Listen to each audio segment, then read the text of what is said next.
supporting this. Medical officials have said that there is no scientific evidence behind the practice and warned that it risks spreading other diseases. Yeah, now, dysentery and... Yeah, let's go back here for a second. Washing your clothes in the Ganges is not a religious experience. They think it is. It's not. No. Because you're washing your clothes in diphtheria and typhoid, malaria, and dead bodies in the Ganges. It's refuse. What are you doing? Apparently, it's holy. Holy fuck! That's what it is. I'm sorry, I just don't get it. Like, I'm not disrespecting Hinduism or all that kind of thing. I just don't understand it. Because scientists have come out and they've actually tested the water and they went, I'm not going anywhere. Their machines blew up when they tried to... Correct. Like, they'll have them in industrial glass vials and shit in scientific labs, and it'll melt down worse than 3 Mile Island. Exactly. What the fuck are you doing? It's one of the most heavily bacteria-infected places on Earth, the Ganges River. It comes after the health emergency in the country is increasing. Yeah, of course. It's desperate. Yeah, it is. 22.66 million COVID-19 cases. This is insane. It's running rampant. It is. Over 246,000 deaths have been recorded so far, although experts say that the true figures could be up to 5 to 10 times higher. Exactly. Well, see, there's such a level of poverty in India, especially around the big cities with all the slums and the like tent cities and whatnot. There's no power, there's no electricity, there's no running water, there's no medicine, and there's no way for officials to get in there and find out whether someone's dead or alive. They just throw them in the river. That's the problem. Well, in the western states of India, some people have turned to cow shelters to cover their bodies in cow shit and urine once a week in the hope that it will boost their immunity or help them recover from the virus. Now, cows, of course, in India holy are considered sacred, with the animal a symbol of life and the earth in the Hindu faith. Now, and this is for centuries. Yeah. This is for centuries. Hindus have used cow dung to clean their homes and prayer rituals, believing that it's got therapeutic and antiseptic properties. Okay? So what they're doing at the moment is they are literally lathering themselves in cow dung. An associated manager at a pharmaceuticals company claimed that the practice has helped them recover from COVID last year. So he's a pharmaceutical manager. That's what he's saying. He says, we see even doctors come here. Their belief is that this therapy improves their immunity and that they can go and tend to their patients with no fear. Well, yeah, if you bronze up with shit, you're either going to die of bloody massive organ and industrial infection or you're going to live. What they do is they smear themselves in the cow dung, and then what they will use is milk from the cow to wash the shit away. So not only are they're using products from a couple of exits on the cow. So you've gone with piss, shit, and milk. Yeah.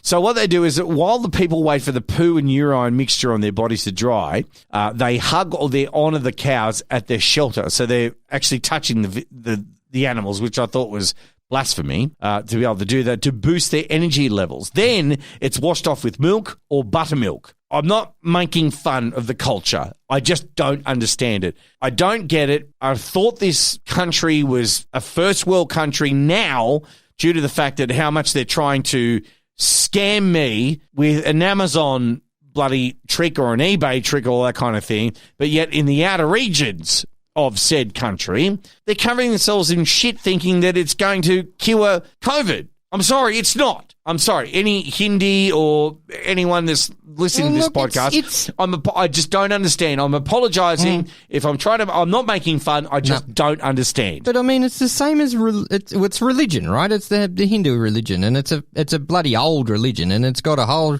shit ton of history and all of that. It's no real different. It's probably a bit stinkier, but it's no real different to people in America believing that Donald Trump was going to save the world or Jesus is going to come back. Yeah, well, look, that's true. It's just a different take on it. It's just blind faith. People are just, unfortunately, sucked in by the idea that some dude in a robe on a cloud is going to save him. We can't solve this on the podcast. However, though, I just wanted to mention it because to us in a first world country just sounds like nonsense. But anyway, we put it out there. You make your own decision. This is The Burble.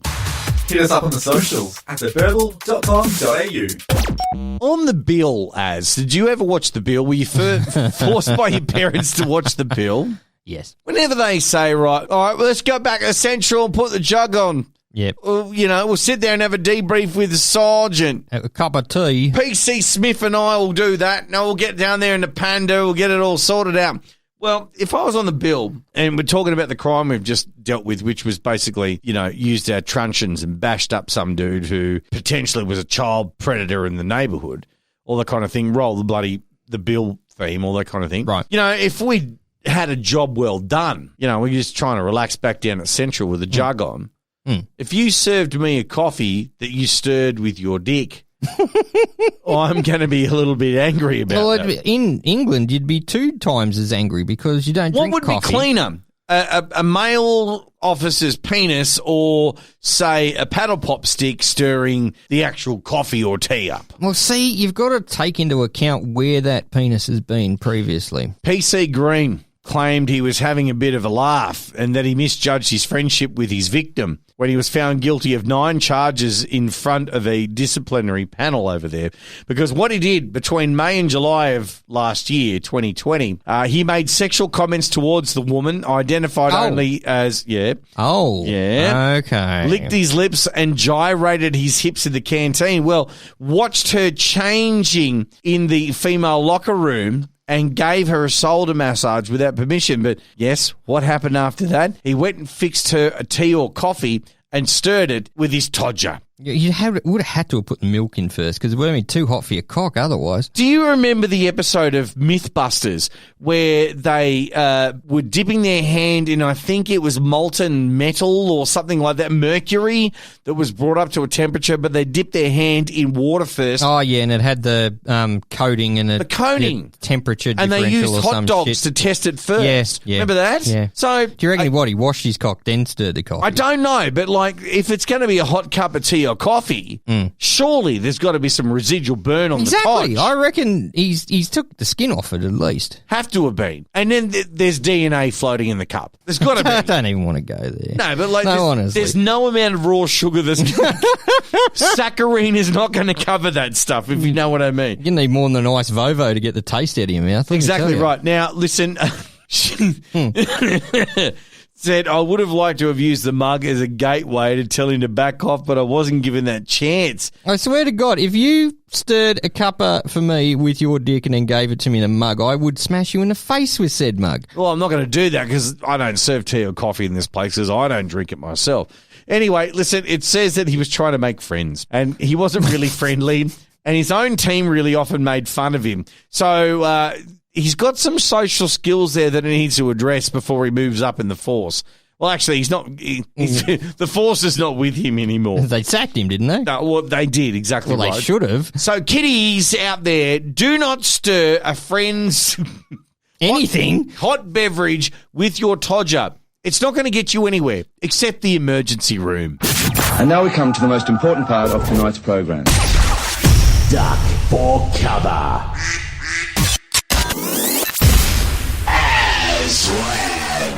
If you don't know, you've been living under a rock or you've been living overseas at the moment, Australia has got a plague. Plague!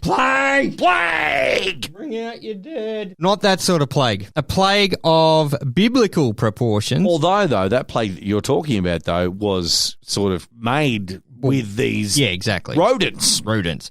So long story short, we had a drought for about 1 million years and then the rain pissed down over the last 12 months. Everything is green. And then what happened? Everything grew. Yep. We got crops, we got animals, we got everything. We're verdant and we're fruitful for once. Australia's either really fruitful or and we need it at the right time too. Plains of hell, yeah. At the right time.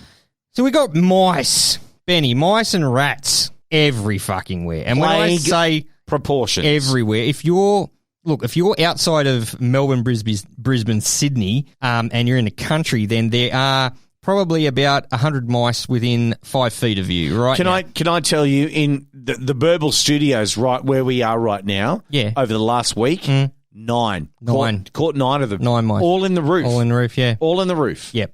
So there is a fucking plague of mice. They are everywhere, like literally tons of them. Tons. Thousands, millions, billions, a Google of mice even. A Googleplex. A Googleplex of mice. So obviously these little fuckers eat everything in their path. They eat the wheat, they eat the grain, they eat the cotton, they eat the canola, they eat anything that isn't metallic or stone. No, basically. but when they get into roofs, though, they'll start eating the shielding off electrical wires. Yeah, they do that too. They fucks. eat the insulation, they eat the bloody gyprock, they eat everything. And they shit and piss everywhere. Yes. They stink, and they can start having babies from as young as, I think, 2 weeks old or something. So they multiply like a motherfucker. Could you not put a fucking condom on it? Please. It'd be tiny little mice. Could you just strap on a rubber? Just fucking go up the fucking the exhaust port. And where's the consent as well? No, there's Sorry, no consent. Little pricks. Yeah. They Front the court. They need to be arrested for sexual things. As I understand that there's been a ton of people out there that go, hang on a minute, mouse plague, what about their rights to live? Indeed. And I want to talk to these grubs, these fucking measles. Measles too good. I would not even put this person or this organisation, and 10 points for those of you out there who You can better guess. not say the fucking Oh, word. you know what I'm going to say. Don't say it. I'm going to say it. Don't say it. I've said it. It's Peter. Fuck. So, Peter, our favourite dumbass organisation in the world that's actually got one of the highest rates of killing animals in its shelters everywhere around the world. Let me just put that out there. Just really quickly before we go on with this rant. Yeah. If I knew someone that was working close to Peter. Yeah. And became buddies with him. Yeah. And we like shared like a cool sporting moment or that kind of thing. Yeah. And I said, hey, give me your skin. Yeah. As in like high five. Do you reckon they'd do it? Nah. I've been a volunteer at PETA for quite a long time, and I think that comment that Benny made was quite inappropriate. I would never give him skin. In fact, I would never watch sport ever. Daphne. Let me get onto it. I don't like the fact that he's used me as an example. I'll continue to write nasty comments about him on every single social media I can find. I'll be on OnlyFans. I thought that his penis length was short. Anyway, go. I don't like us talking, so I'm just going to interrupt him. Yes, Unless he comes over and says, fuck, Peter. Fuck very loud. Fuck! There we go, I'm stopping. All right, good. So, Peter, the dumbest fuckwits on earth that think it's okay to let the mice live. Now, look, I'm Zen. I'm angry, but I try to live a decent Buddhist life. Oh, fuck, I should have bought you those books at the book fair. Yeah, you fucking forgot, didn't I you? thumbed through them and I thought this is the most ridiculous shit in the world. Anyway, go. I don't like killing things. I don't hunt. I don't do any of that. I eat meat, yes. I drink beer, yes. I smoke cigarettes, yes. But other than that, I'm pretty good, Zen, with the big fella. I'm Buddha. I'm not that big. I'm Big Ben. Fuck you, Az. Fucking hell. This has gone well off the rails. No, you know it has. I'm trying to rant. You know the problem is, don't give me the buttons. Go. I know. You're going to press it again. I can see your finger. Oh, but put them on my back. Right. Peter, urging rural residents consider the welfare of the mice and avoid killing them with poison instead. Oh, fuck. Suggesting that they be gently caught and released. Listen. People are driving their four-wheel drives across their properties onto a sea of a moving road. Yeah. Rodents. Like a metre deep. A metre, not a metre. Wow, deep. I'm superfluous, but you yeah, are yeah. superfluous. Stop being superfluous. But I'm telling you, you can't catch them humanely. No, there's too many of them. You can catch them in drums and all that kind of thing, but what are you going to do with them? No, you've got to release them, according to Peter. Because I know where to release them. Oh, yeah, we'll get to that. We'll get to that. These bright, curious animals are just looking for food to survive. Peter's spokeswoman, Alicia Nakakis. Her name's Alicia, and I apologise to all the lovely ladies I know called Alicia. She's got like 4 E's in her name. And A-L-E-E-S-H-A. And every time someone's going to go buy her a coffee, it's got 5 words in it. Oh, yeah. She's a skim soy cap dick latte. So she actually came out and told a fucking website on an interview on behalf of PETA that these farmers should sustainably and